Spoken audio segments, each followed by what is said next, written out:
Welcome back to Table It. I'm your host, Ebony, and tonight we're going to talk about something I never fully unpacked. Not because I didn't want to, but because some pain is hard to put into words.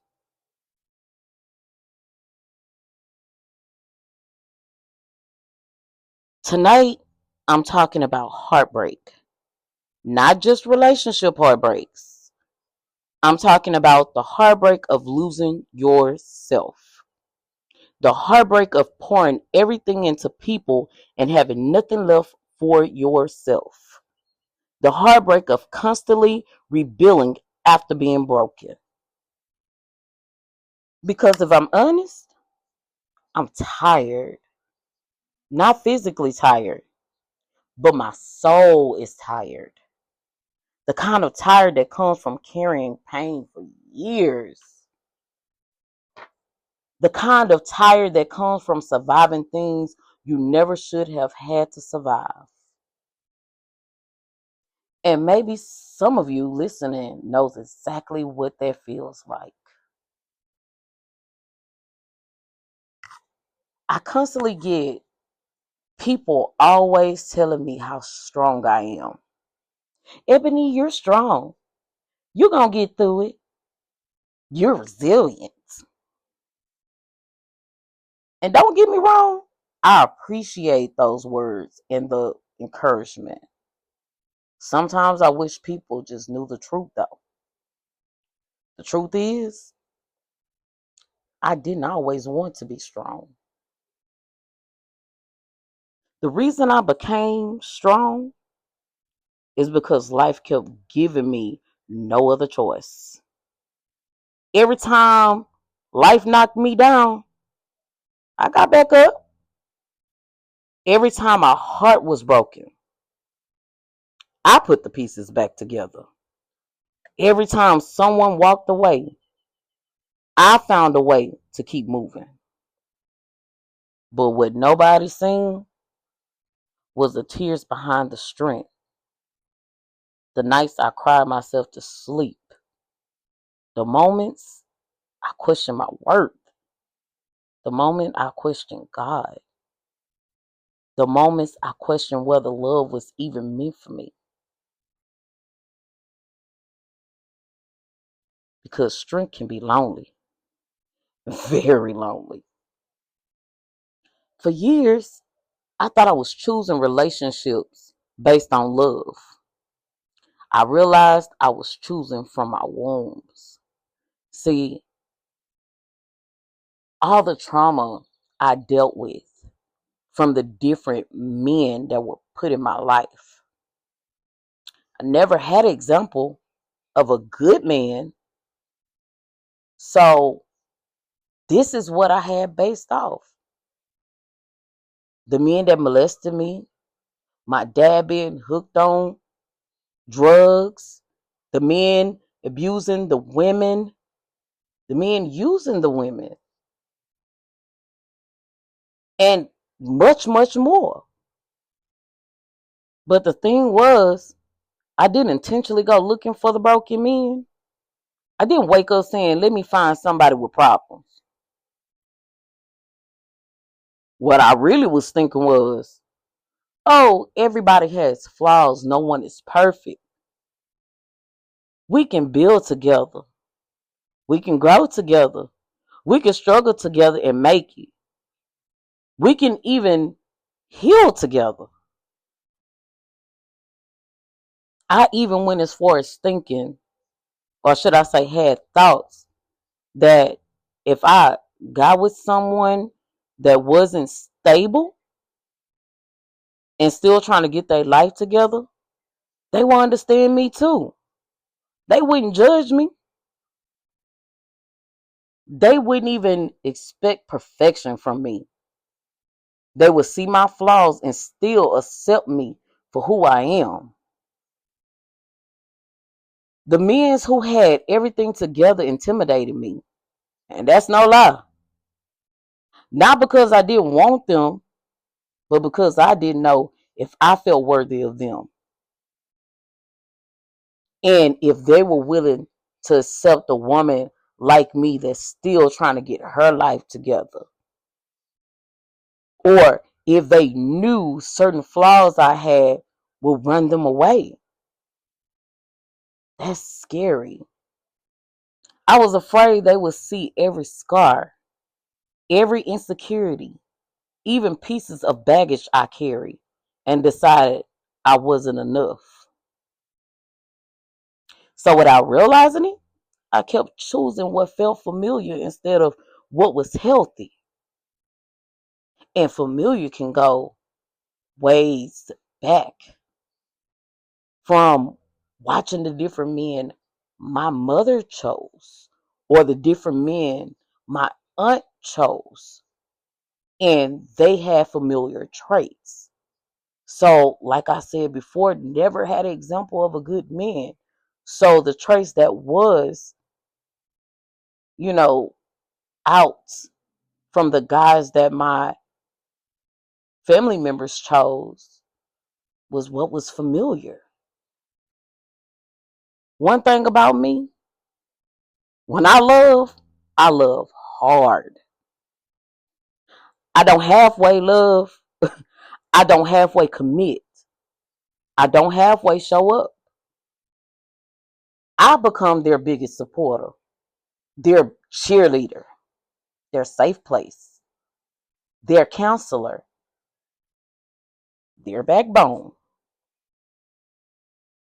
And I will continue to pour and pour and pour until there's nothing left in me. And right there is where I made my mistake. I thought being needed meant being loved. I even thought that if I loved hard enough, support hard enough, sacrificed enough, eventually I received the same thing back. But instead, I found myself exhausted.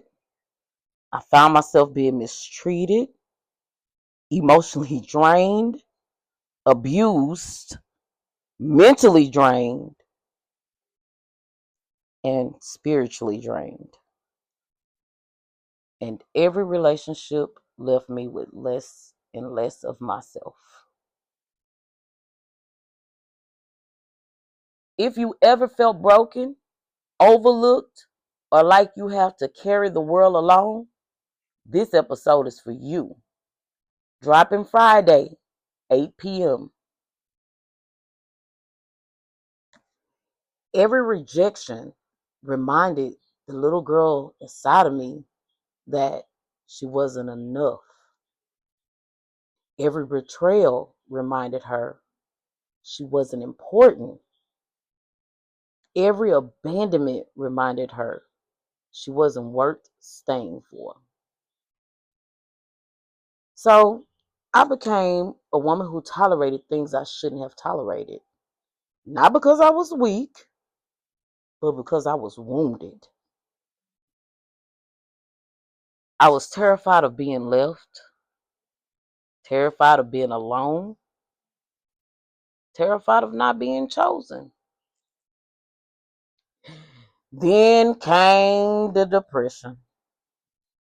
Not sadness, depression. The kind that steals your joy, the kind that makes getting out of the bed feels impossible, the kind that whispers lies into your mind. And after enough pain, anger showed up. I became angry at the men, angry at the relationships, angry at myself, and angry at life.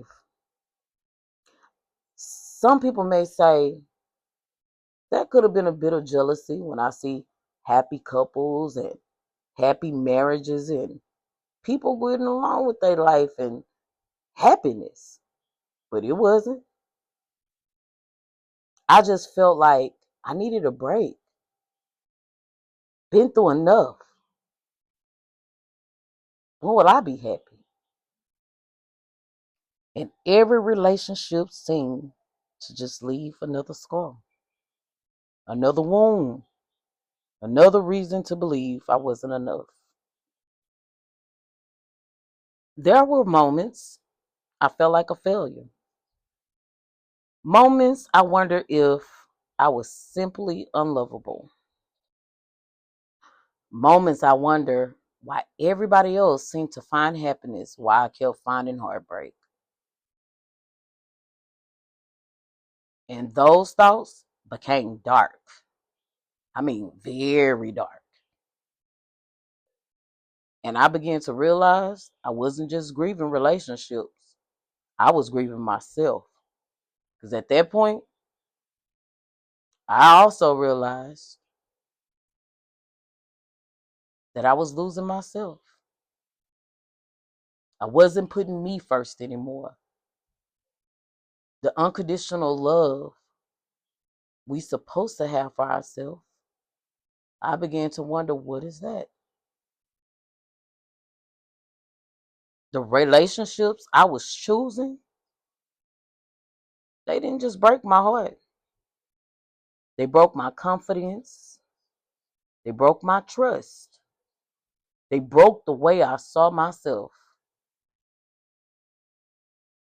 I stopped recognizing the woman in the mirror, the ones that I always looked at as strong, that beautiful woman that I've always seen when I looked in the mirror, that smart woman. Now, the woman that was looking back at me, I didn't know who she was. And this was because every failed relationship became evident in my mind that something was wrong with me. Not the guys, but me. I started blaming myself. I started taking on what they did wrong as it was me. It was my fault. If I just would have shut up, or if I would have just did this, or if I would have just ignored this, if I would have just accepted the pain, the confusion, the heartaches, the cheating, the beating, the lying, the list can go on. My relationship wouldn't have failed. I placed the blame on myself and not looked at the situation for what it really was. I began to feel like a failure. Not because I failed at life, but because I failed at the thing I wanted the most: love, connection, partnership, family. And carrying that pain became heavy, very heavy. But here's where my story changes. Because after surviving everything, I'm realizing I don't know how to live. I spent so much of my time surviving that peace feel unfamiliar. Rest even feel unfamiliar. Healing feel unfamiliar. But every day I'm learning that my values isn't attached to a relationship. Learning that my worth isn't determined by who stays. Learning that being alone doesn't mean I'm unloved. But most importantly, I'm learning how to choose myself for the first time. For years, I thought my story was about failed relationships. Now I realize my story is about survival. It's about resilience. It's about a woman who kept getting back up. A woman who lost herself trying to save everyone else, and is finally finding her way back home. Because every time life broke me, I rebuilt myself. And this time, I'm not rebuilding for a man. I'm not rebuilding for a relationship. I'm rebuilding for me. And maybe that's the strongest thing I've ever done. Thank you for bringing it to the table with me tonight. Whatever it is, stop holding it in. Because remember, you don't have to carry it alone. Bring it to the table.